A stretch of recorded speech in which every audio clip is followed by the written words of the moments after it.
বিশ্বের একটি মাত্র তারকা যে সবসময় আলোচনায় থাকে সে হলো নেইমার। কিন্তু এবার বড় খবর, ব্রাজিলিয়ান কিংবদন্তি নিজেই জানিয়েছেন চলতি বছরের শেষে হতে পারে তার অবসর। বিশ্বকাপ খেলাই হতে পারে শেষ বড় লক্ষ্য। চোট, অস্ত্রোপচার, ঘরোয়া ও আন্তর্জাতিক ক্লাব চ্যালেঞ্জ সবকিছু মিলিয়ে নেইমারের ভবিষ্যৎ এখন অনিশ্চিত। তবে তিনি এখনও মাঠে ফিরতে চাইছেন নিজের দলকে সাহায্য করতে। এই বিশ্বকাপ কি হবে তার শেষ পারফরমেন্সের মঞ্চ? চলুন জেনে নিই বিস্তারিত।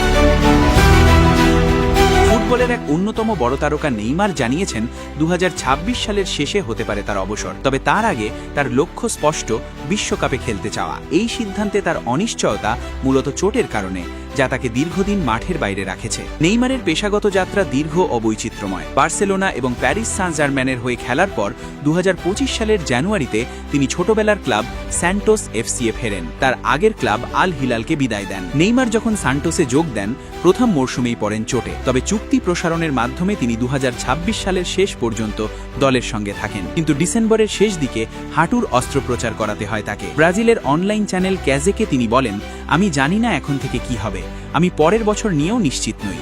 ডিসেম্বরে হয়তো অবসর নেব, তবে প্রতিটি বছরই আমি ভাবি এবং খেলা চালিয়ে যাই। 16 ফেব্রুয়ারি সাও পাওলো চ্যাম্পিয়নশিপে বদল হিসেবে মাঠে নেমে তার মাঠে প্রত্যাবর্তন হয়। 11 দিন আগে তার 34তম জন্মদিন উদযাপন করেছেন নেইমার। তিনি জানালেন, আমি চাইছিলাম দলের জন্য সাহায্য করতে, কিন্তু সামান্য রিল্যাক্স করে খেলেছি যাতে শতভাগ ফিট হয়ে ফিরে আসতে পারি। জাতীয় দলের হয়ে নেইমার সর্বাধিক গোলদাতা।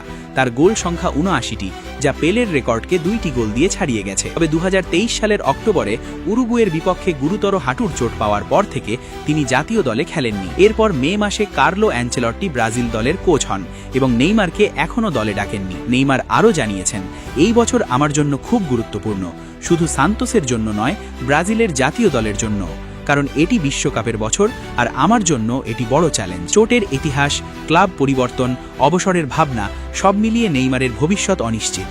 কিন্তু বিশ্বকাপে তার খেলার ইচ্ছা ও প্রতিশ্রুতি ফুটবল প্রেমীদের জন্য আশার আলো। এই বছর ব্রাজিলের জন্য গুরুত্বপূর্ণ, আর নেইমারের জন্য হতে পারে তার কেরিয়ারের শেষ বড় মঞ্চ। ফুটবল বিশ্ব এখন অপেক্ষায়, নেইমার খেলবেন কি বিশ্বকাপে, নাকি এটি হবে তার বিদায়ের বার্তা? 2026 সাল প্রমাণ করবে ব্রাজিলিয়ান এই কিংবদন্তি কিভাবে শেষ অধ্যায় লিখবেন।